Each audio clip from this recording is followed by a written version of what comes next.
Hello, thank you for joining me today, watching Esther from Stampin' Star Creations. I'm an independent Stampin' Up demonstrator in the UK. Today I'm going to showcase this Petal palette stamp set, which is a two-part stamp set, one with pictures and the other side has got words, and get this as a full set. This is available in January 2018. If you're a demonstrator or want to sign up now, it could be available to you. But I'm just showcasing this for you as an idea for Christmas. Maybe it's an idea you want to use next year, or just to get your hands stuck in to making this lovely little robin. So this is the card that I made for my on-stage display, because I was privileged enough to be a display stamper, so I'm going to recreate this card for you today. I've got a piece of Whisper White cardstock here, and I've already stuck down some masking paper. Now you can use a post-it note, but I couldn't find my post-it note big enough to cut out the circle. It's the 2 1/4 inch circle from our circle layering dies, and I'm going in with crumb cake, and we're just going to dab in our sponge, and I'm going to just rub off the excess before we start rubbing it onto our card, so we don't have that intensity of ink. And we just want to go from the outside and draw the colour in to the circle.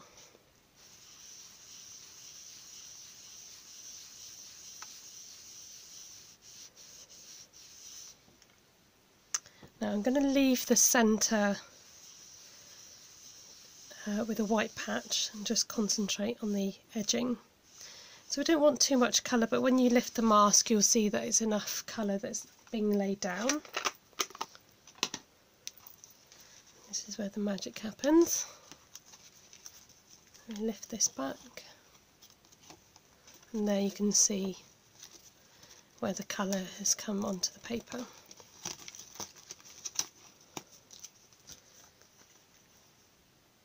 Then we're going to go ahead with some Tranquil Tide. I'm going to stamp on some branches. Now you do want a main branch for the robin to sit on, and bear in mind that you want a fairly flat bit for the robin to be on, so just bear that in mind when you lay down the first image. And then I'm going to use the ink that's still on there, and let's do a bit more stamping over here.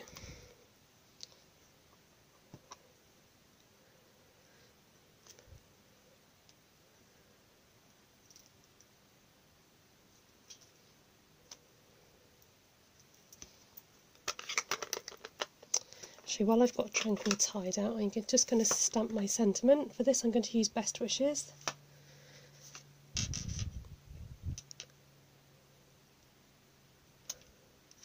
Now I usually go by the edge of the stamp, or the rubber shall I say, to guide me as to where to go. So if you're wondering how I got it straight, that's what I roughly use as a guideline. Okay, now for the sweet little robin.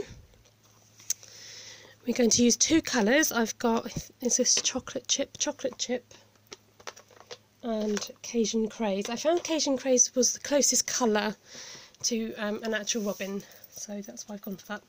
So we're going to only half stamp the image, okay? So this is bringing your ink pad close up to your stamp. Hopefully you can see that. And I'm just going to ink the wings, the tail and the beak. And then if you want you can even use the corner of the ink pad for a bit more detail there. And then we're going to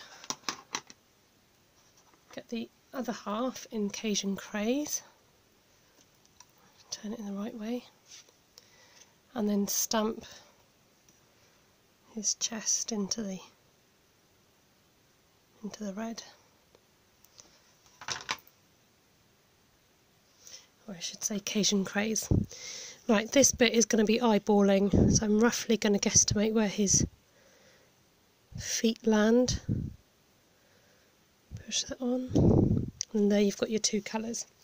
Now to colour in his chest, get your blender pen. We're going to just pick up some of the colour. Sometimes I just use whatever's on on the stamp, or you can use some from the lid of your ink pad. I'm just going to colour that in up to his wing, and then the same with the brown.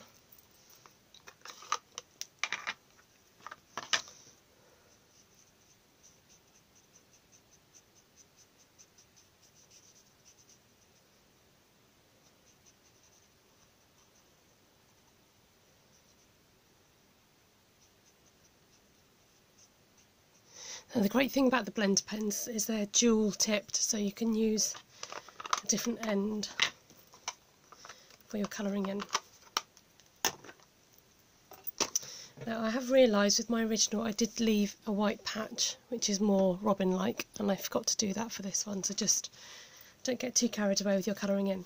Now I am using a Sharpie pen for this next stage, but with our new blender pens they do colour in pearls and diamantes. So sadly I don't have the red blender pen, but you could use a permanent marker. Other ones are available. And you just simply colour in the smallest of the pearls, and this will create your berries. He keeps slipping away, this one.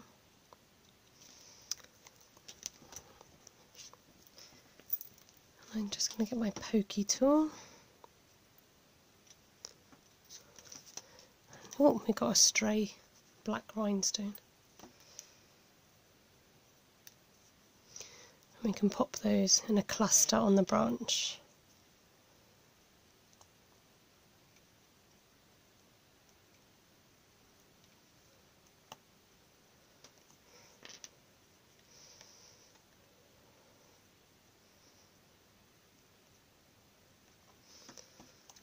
Like so. Let me zoom you in just a little bit. Then we're going to use some Cajun Craze cardstock and just mount that onto there. Where have I put my Tombow glue? Didn't have any to hand. And then just leave a border of the Cajun Craze around the edge, so it helps the card to stand out. And there we have it, a Christmas card using a Petal palette. Thank you ever so much for watching. Thank you for joining me today. Do give me a thumbs up if you enjoyed the video, and subscribe to my channel for more videos, and comment below if you've got any questions or have anything to say. Thank you very much. Have a good day. Bye.